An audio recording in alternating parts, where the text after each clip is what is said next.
Aboriginal people use sinew in the same way we use nylon thread. Sinew is a stronger thread than plant fiber cordage. Sinew can be purchased. Usually, purchased sinew comes from the animal's legs. Backstrap sinew is easier to use because it has longer threads, but if you want to purchase it, good luck. It's very difficult to find.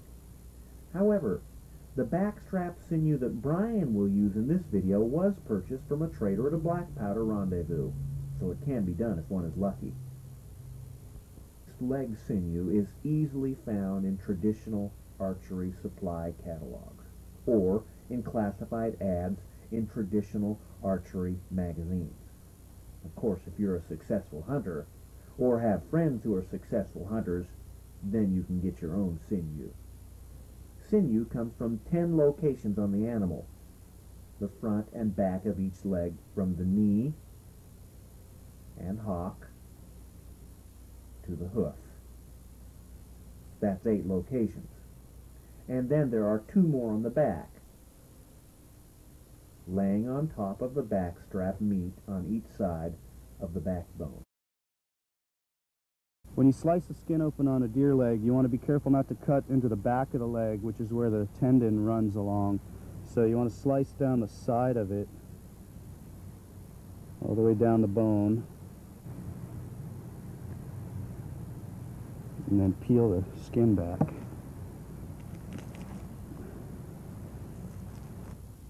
On deer legs, you have a thin section of tendon running the front of the leg and a thicker length of tendon running along the back side of the leg.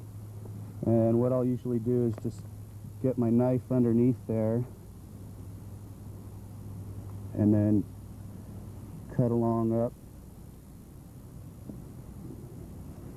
like so. And then as far down as you can, but then the tendons start to feather out into the hoof and along into the dew claws. So I'll usually just try and cut as far down as you can.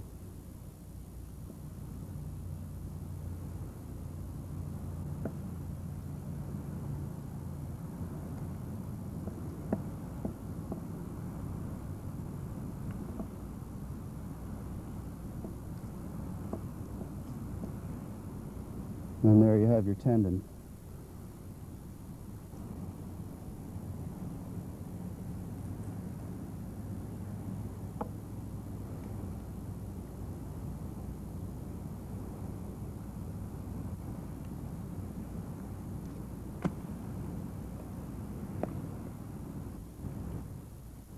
These tendons are then to be set aside and dried to be saved for later use.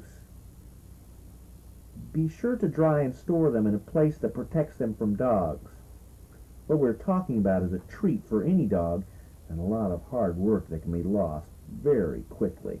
If the deer or elk is being boned out, the sinew can be removed from the backstrap meat before cutting it into steaks or chops.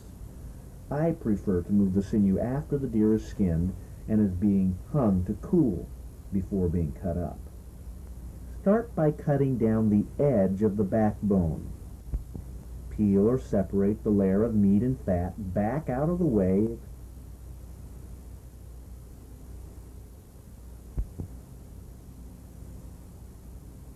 exposing the shiny sinew.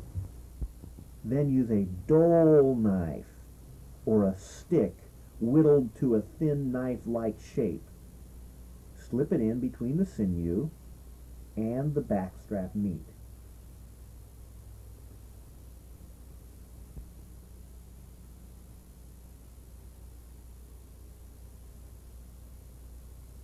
Use the dull edge of the knife to separate the meat from the sinew.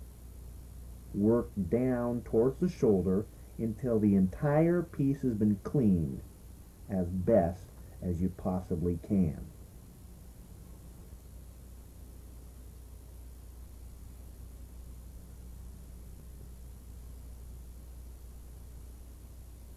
A sharp pull will usually free the sinew from the shoulder of a deer.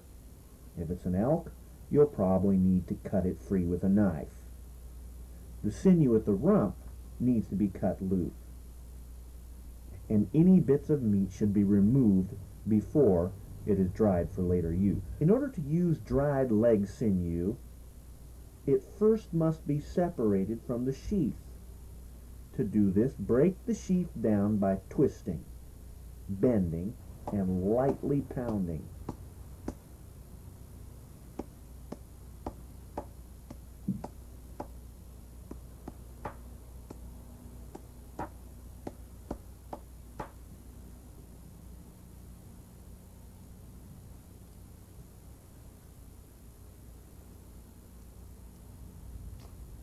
You can tell what's sinew and what's not, what's usable and what's not. Then, once the tendon is removed from the sheath, it's lightly pounded so the sinew threads can be separated. You don't want to hit it so hard that the rock against rock is going to break it.